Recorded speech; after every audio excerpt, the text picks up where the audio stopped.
Are you tired of the same old dating scene in your local area? Do dating apps leave you more frustrated than fulfilled? And what about those magical travel romances? Why do they seem to happen so effortlessly?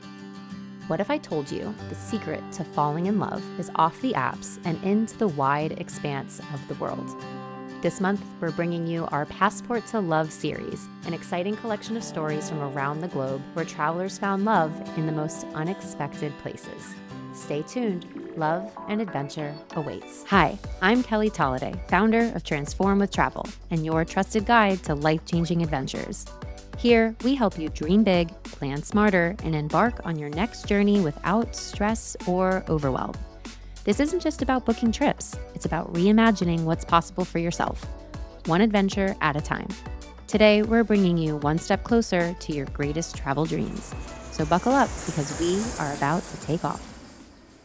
Welcome to the Transform with Travel podcast. My name is Kelly Tolliday and I'm your host. And I'm so excited to be bringing you this series where we are sharing stories of people falling in love while they're traveling. It's one of my favorite topics of all time. And today we are going to hear Jennifer Kerum's story about falling in love with her partner and living a very adventurous life where you're living across 2 different continents and have businesses. I'm going to let you share all about it. But for those who don't know you and don't know your story, I'd love for you to share a little bit of a background, like give us a little backstory about where you were in your life around the time of crossing paths with your partner.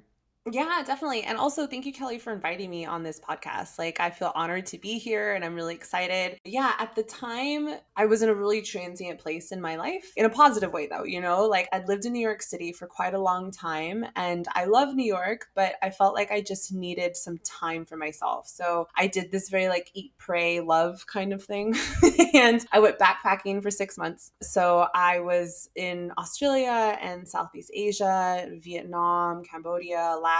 And I literally spent 6 months by myself with just a backpack. It was pretty miraculous. It really shows you how you don't really need a lot of things in life. You can survive with just a pair of shorts and a couple t-shirts. Totally. You know what I'm saying? Yeah. And completely. And I also think it's important for everyone to just spend some time traveling alone. I mean, what are your thoughts on that, Kelly? Yeah, I really agree. I think it totally strips away, like you said, the fluff that we carry around, not just figuratively, but literally what we're carrying on our backs. It really breaks down what you need and what you don't need. And it builds a sense of resilience within yourself. And also, I think it opens you up to allowing yourself to be who you truly want to be without having some of those obligations or stories about what your identity is from back home. I totally agree with you. It was such an essential part of my life. I can't imagine being who I am today without taking that time to backpack and travel and to go to cultures that are just so drastically different than yourself. So I had been backpacking for 6 months and every summer I go to Croatia because I have family there. My dad is from there. I've been really fortunate to be able to spend every summer in Croatia. It's just stunning and amazing and the Adriatic Sea is beautiful. So yeah, I had come to Croatia to come visit and it was really bizarre actually how we met, to be honest, because I don't drink coffee and he doesn't drink coffee either. So we'll just start it there. But for some reason, it was Thursday or something or a Wednesday. And we were both at a coffee shop in Split. And if you don't know anything, do you know anything about coffee culture in Croatia? No. Okay. So coffee culture in Croatia is huge. So it's a way of life. So when someone says, let's go for a coffee, you very rarely go by yourself. You'll go with someone else and you'll spend 4 hours just gossiping about life over coffee. But there's this really beautiful cafe bar right on the Riva of Split. So it literally overlooks the sea. You can see the boats going by. So I think I was just walking that morning and I stopped in and I definitely didn't have coffee. I probably had a tea or something. And Marco was also there, Marco, my partner. And he was sitting behind me. And I don't know who started talking first, probably me, to be honest with you. Probably, to be honest with you. And he was sitting right behind me and we just started chatting. We were chatting for I don't even know, 2 hours. Wow. Right? Yeah. And he was really fascinating because he also loved funny enough, he loved traveling. Is he Croatian? He Okay.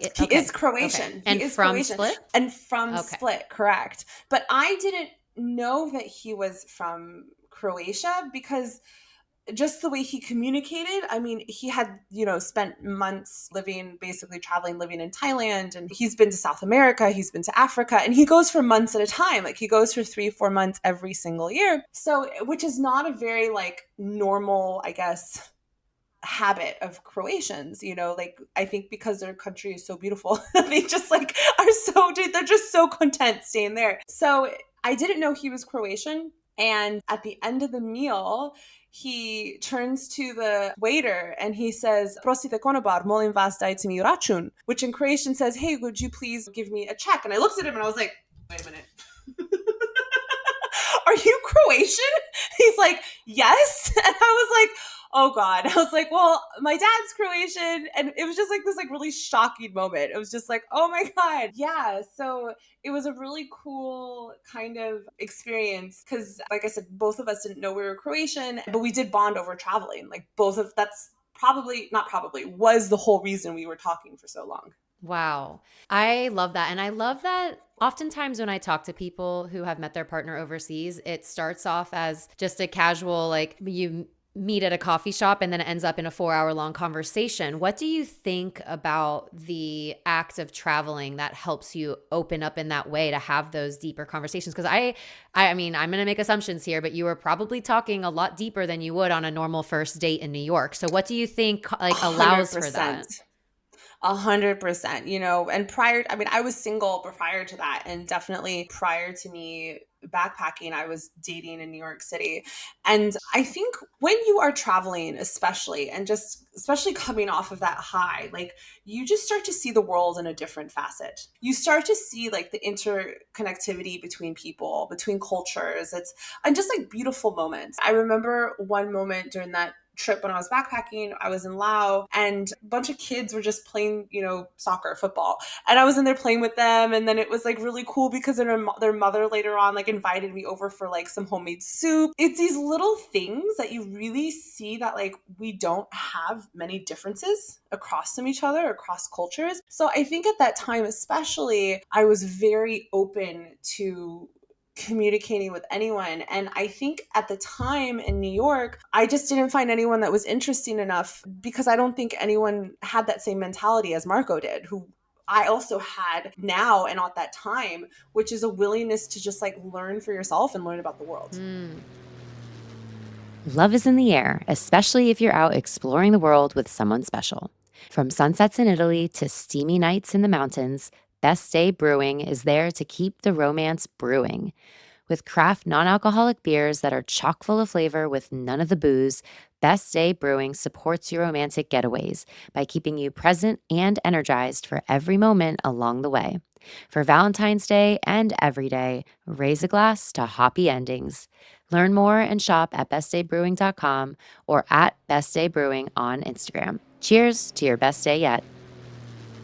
And so you met in this coffee shop. You have a 2-3 hour conversation. The surprise Yeah. comes that he's Croatian. How does it evolve from there over the course of, I guess, where it is now? And also, what's the Well, timeline of this? What year are we at?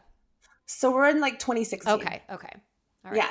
So 2016. So funny thing is we're hanging out, we're enjoying life, but my plans was to move to Australia. So it was kind of like, awesome, we met, you're really cool, but Yeah, peace. I have my own adventure to go to in Australia. Which probably made you even more appealing to him. He's like, oh, she's not going to wait. Like, she's doing her own thing. I love that. Exactly. So I moved to Australia. I moved to Sydney and had the best year of my life. Like it was just amazing. Like I mean, you've been to Australia. It's just such a happy, magical, wonderful place, especially Sydney. So, but the whole time we were talking. So it was this really interesting dynamic. And so just to give you background on him, he was a base manager for a really prominent yacht charter agency in Croatia. So he had been a skipper working on a base for many, many, many, many, many years, which allowed him the freedom off season to spend months traveling. So that was the really cool thing about his job, is that he would work really hardcore from, April to November. But then, from November to April, he would just travel for Wow. months. That's Yeah, a dream. right. I love that. I Like, know, how do I it really incorporate that into my own business? I know, exactly. So, yeah, we had kept in contact. We really enjoyed each other, but it almost seemed impossible with us living so far apart. So, I had came back again that next summer, and I actually ended up renting a boat with him, and he was our skipper.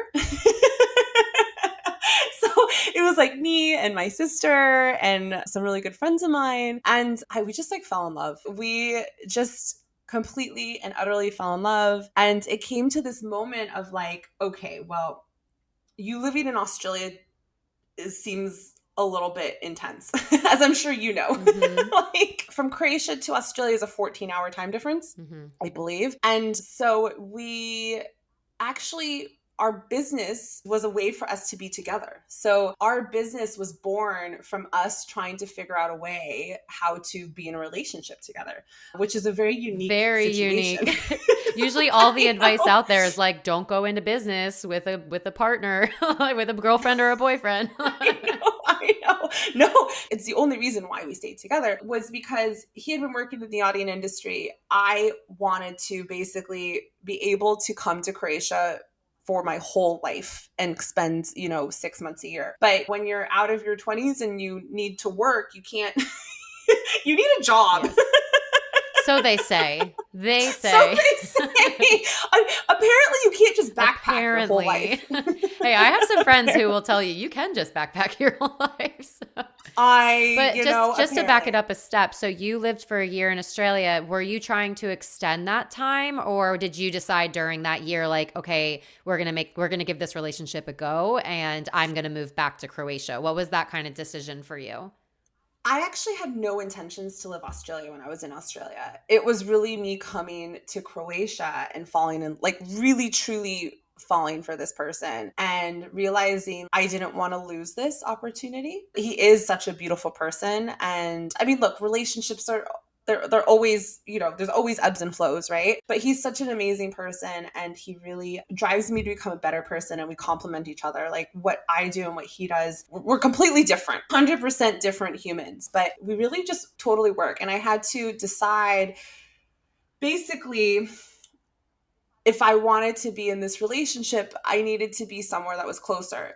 But closer wasn't necessarily Croatia, it was actually New York. The deal was at the time, I was going to go back to New York and I was going to work. So I also work in the movie industry, and that we were going to start our business together, which would allow us to be basically forever in Croatia for at least 6 months a year. And that would allow you to travel back and forth with no restrictions on a visa? Okay. Exactly. Well, also, I'm actually technically, I have a Croatian citizenship because of my dad. True. Okay. But there is like in Croatia, I know now they have like a digital nomad visa. Right. So even if you wanted to live in Croatia and be a digital nomad, that's still possible. Okay. And so you're living in New York. You have this business based in Croatia. Can you tell us what the business is? Yes, my business. So my business is called Anchor Croatia, and it is my passion. It allows me to be in Croatia 6 months a year and the rest in New York City. We do luxury yacht rentals and bespoke tours. So do you know anything about, have you ever been on a boat or anything in the Adriatic Sea, Not in Kelly? the Adriatic Sea, no. Okay, so there are 1,244 islands off the coast of Croatia. Every island is incredible and so different. So Marco, my partner, had been working in the yachting industry for a very long time, like up to that point, like 10 years, something like that. He was a manager of a really large yacht company, and he had dreams to open up his own company. I knew nothing about yachting. I just knew I liked to drink a glass of wine in the sunset on a boat. I mean, who doesn't? Exactly. So, but like, you gotta imagine this. So I think one of the things that convinced me was at that time, he had taken me on a like two boats already, and we're in the sunset and we're drinking wine and it's romantic and it's amazing. And he didn't need to convince me. That's the thing. It was like I was already signed up. I was like, okay, so if I own a yacht company with you, I just get to drink wine in a sunset, right? I learned quite quickly that that's not the case. So you meet in 2016, you move to Yeah. Australia, you decide Yeah. to move back to New York so you can start this business with your partner who's in Yeah. Croatia Yeah. within the first year, year and a half. Exactly. I know. Okay. So Crazy. can you talk about what that's been like for you or what that was like for you now that you're looking back to have this accelerated relationship, but also this Mhm. complete change of trajectory with what you thought your life was going to look like? For me, I think at the time, this sounds crazy, but I didn't think a lot about it. I maybe if it were today, maybe if this was all happening today, I probably would have made like a pro con list. But at the time, it just everything fell into place. I mean, I was in love with this person. I'm in love with Croatia. Maybe this sounds bad, but I didn't really think all the details through. So I just kind of jumped into it. I had moved back to New York. So I was working in the movie industry to basically make money and do our yacht company because we started it in 2017. And I knew nothing. I couldn't tell you the difference between a catamaran and a sailboat. Mm-hmm. Like I had no idea. So it was a huge learning curve. But I think I was just so positive about everything and I was just so excited about it that it didn't make a difference. Does that make sense? Yeah, and one thing that I find kind of a common thread with a lot of the stories of people that I hear falling in love overseas or changing their life is that almost the trust that all of these pieces were supposed to come together and this Yeah. common theme of I didn't really think about it. It just felt right. And I think Yeah. oftentimes, especially today, we have so much information out there that we get overwhelmed really easily or we think there's only one right way to do things. And I think these stories just go to show to people listening that you can fall in love, you can start a business, you can move to another country in so many different Yeah. ways, and there's no Yeah. one right way to do life. There are some challenges with falling in love overseas, and sometimes there's Sure. visa issues, sometimes, there's restrictions and you have to kind of make decisions quickly what you're going to do. Did you guys have any of those run-ins? I know you having Croatian nationality, I would be a massive plus in your direction, but were there any issues in terms of those types of logistics? I mean, like anything, a long distance relationship is tough, right? Time difference is not easy. And, Does he go back to New York with you or are you apart? Yeah. yeah, yeah, he's actually here right Oh, now. okay. So, yeah, so he's actually here right now. But in the beginning, it was really tough because we weren't living that 6 month at the time. And it was hard. Like, I'm not going to lie. I know it sounds jolly and happy now, but those first 2 years were tough. What advice would you give to someone who is entering into a long distance relationship for somebody that has done it? What would be your like top advice? There needs to be a common goal. From my experience with other people who have had long distance international relationships or just long distance general, if there is no goal, like our goal was we wanted to open up a company together. Anchor Croatia was a huge thing of us because it really connected us. Like our business made us be together essentially, and there was no, oh, I think I'm going to see you in the summer. It's like, no, I have to see you in the summer because also our business requires me to see you in the summer. So, but I think you need to have a common goal. So even if you continue to live in different sides of the world, like there needs to be an end goal, whether that end goal is, living together, being in the same place or whatever it is, you eventually need to be in the same space with the same goal. And if you don't have the same goal, that's when the problems Oh my arise. gosh, I can, yeah, that's super powerful advice. It's like going back to even when you start your own business, like you have to have a why, you have to have your overarching goal, and being on the same page is super important. Mm-hmm. I really appreciate that piece. So, from 2016 to now, it's almost 8 years, or it is 8 years. What have you learned about yourself through the lens of this relationship?